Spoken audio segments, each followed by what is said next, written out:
Hey everybody, it's Anna and welcome back to my booktube channel. Today's video is going to be about Disability Pride Month, which if you did not know takes place for the entire month of July. And this is basically a time that is both a celebration of disability pride and disability culture, a time of mourning for the disabled people that we have lost to ableism and healthcare inequities. And also generally, I think a time of a lot of advocacy coupled with frustration that as far as making our society more accessible, we have not gotten as far as we would like. And that's kind of what I want to talk about today because this is related to a lot of what is going on with book banning in the United States, which is where I live. And also, in case you're new to this channel, because I had a bunch of people subscribe recently, I am disabled and I co-host an event called the Disability Readathon every April with my friends Erin and Lily, and we chose April because it is the anniversary of the Americans with Disabilities Act, which is like landmark legislation here in the US that requires things like education and public buildings and public transportation to be accessible to people with disabilities. And it's been kind of a model for a lot of different disability legislation around the world. So what I want to talk about today is actually the report that comes out from PEN America, which is a literature and advocacy organization here in the US. I'm reading notes off of my phone, so if you see me looking down, that's why. And every year they publish a report on the most banned and challenged books in the United States. Most of which, and this winds up being important, are banned and challenged in both school libraries and public libraries, which, depending on where you live and your age and how much disposable income you have access to, particularly if you are a child, those places may be the only places where you can go in your life to access books. So I'm just going to read from their report here. So this Disability Pride Month, PEN America has curated a list of banned books that feature characters who are neurodivergent or who have a physical, learning, and or developmental disability. According to PEN America's most recent report, 10% of books banned during the 2023-24 academic year contain neurodivergent or disabled characters. I'm just going to repeat that. 10% of all of the books banned have a character with a disability. 10% may not initially seem like a very significant statistic, but it's important to remember that disabilities are already widely underrepresented in literature. So efforts to restrict these works automatically have an outsized impact. I'm reading this from a list that they have also curated on bookshop.org, which is a website that allows you to purchase books and have the money go to an indie bookstore of your choice. So I'm going to link to this report, but also the bookshop.org list. It's not an affiliate thing for me. I just think it's a good resource. I wanted to talk about this for a few reasons, and we will go through kind of the list and talk about this too. But depending on whose numbers you read and where you live, anywhere between 1 in 4 to 1 in 5 people have a disability of some kind. This could be neurodivergence, a sensory disability, physical, developmental, whatever it may be, 1 in 4 or 1 in 5. Yet we're ridiculously underrepresented, particularly in children's books. There are more children's books that have animals as main characters than have disabled children as main characters. That's how underrepresented disabled people are in children's literature. We're also underrepresented across the publishing industry in adult literature and also in the sort of editorial writing, etc. But I am focusing specifically on children's lit here. Because the other thing is, so many of these books, disability is not the only sort of marginalized or minoritized identity that the authors or the characters have. If you are a queer person or trans, you are also more likely to be disabled. If you are a person of color, you are more likely to be disabled. There's a lot of overlap and intersection between these identities, which means if you are banning a book that has a disabled main character, odds are you are probably also banning a book where that main character is queer or a person of color or all of the above. And this makes me so angry, as I'm sure you can probably tell in the tone of my voice, because disabled people, we're just here We're just a fact of life. We're not necessarily diverse, quote unquote. This is just a part of what it is to be in the human experience.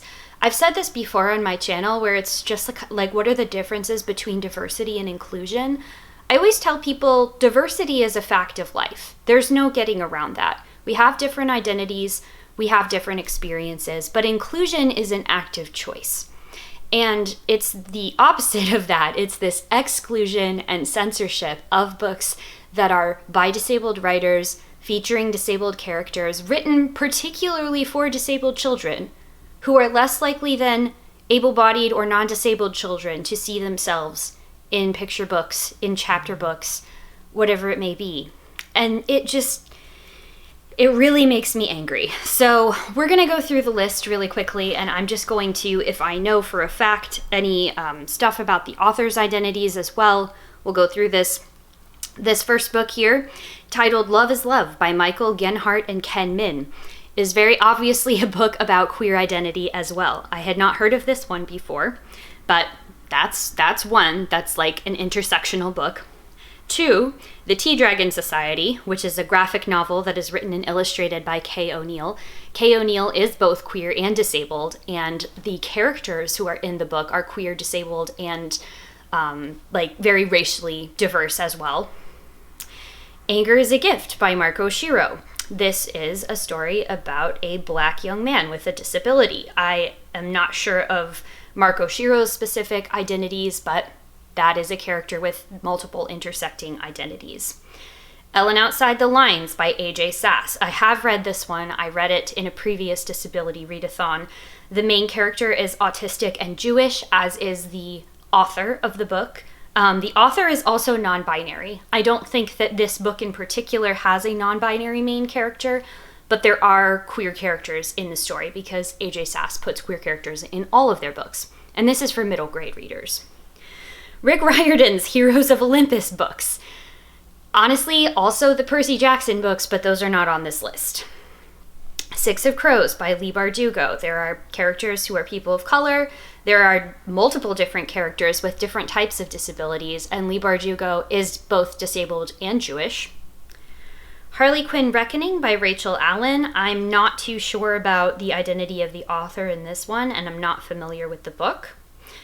The Low Woods, Hill House Comics, written by Carmen Maria Machado and Danny Strips. As far as Carmen Maria Machado, I know that she is both Latina and queer.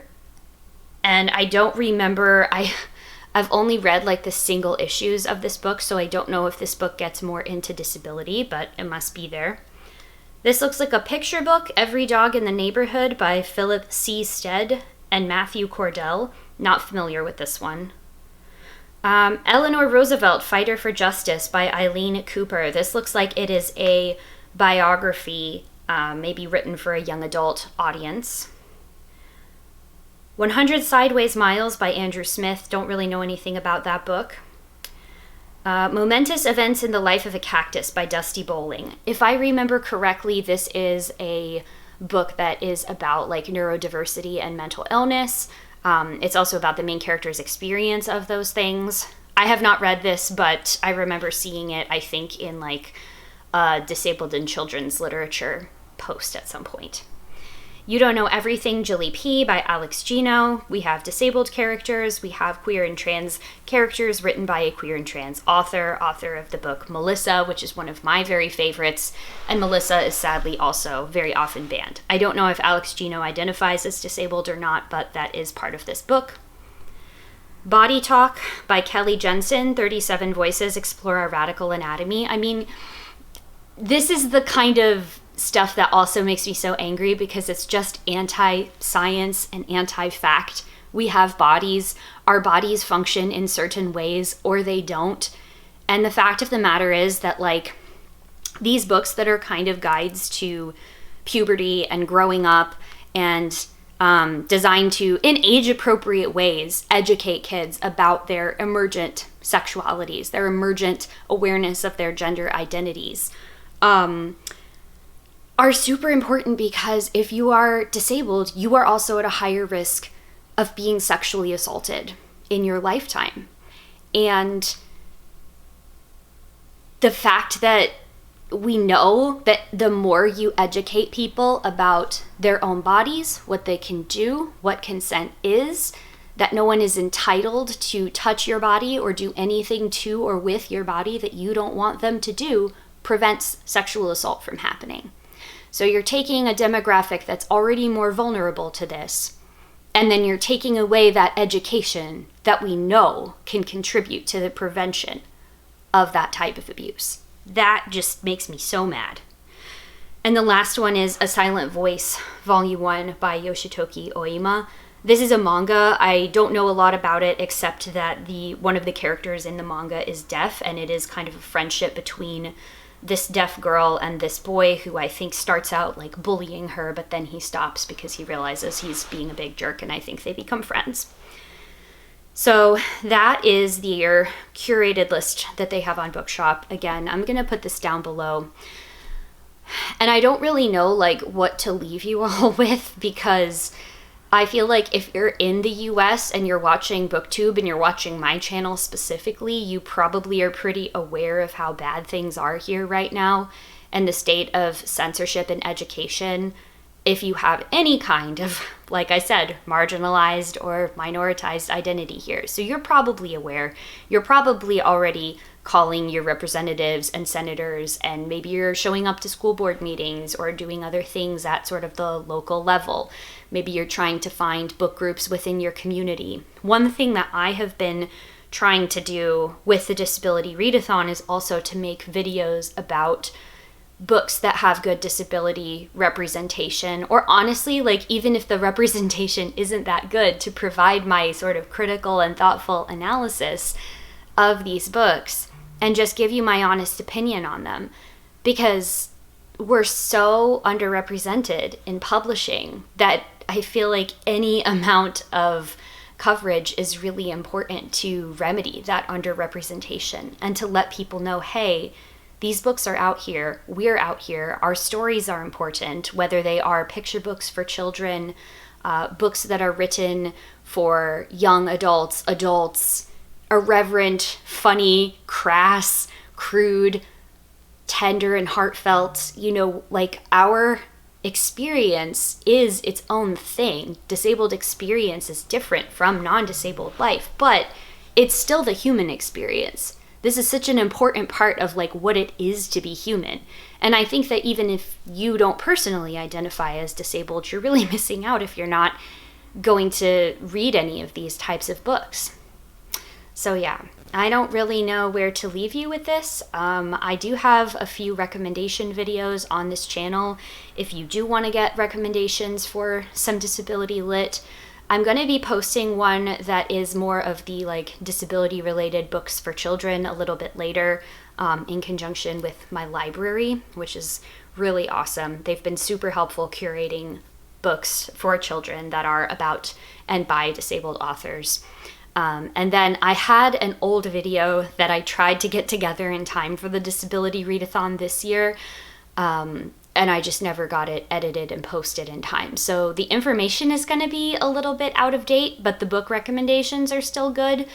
So if you're interested in having me post that, let me know. Otherwise, it is a lot of footage to go through. So if you just prefer that I make like the recommendation video for next year, for 2026 when we do it, that is totally fine. Just let me know in a comment there.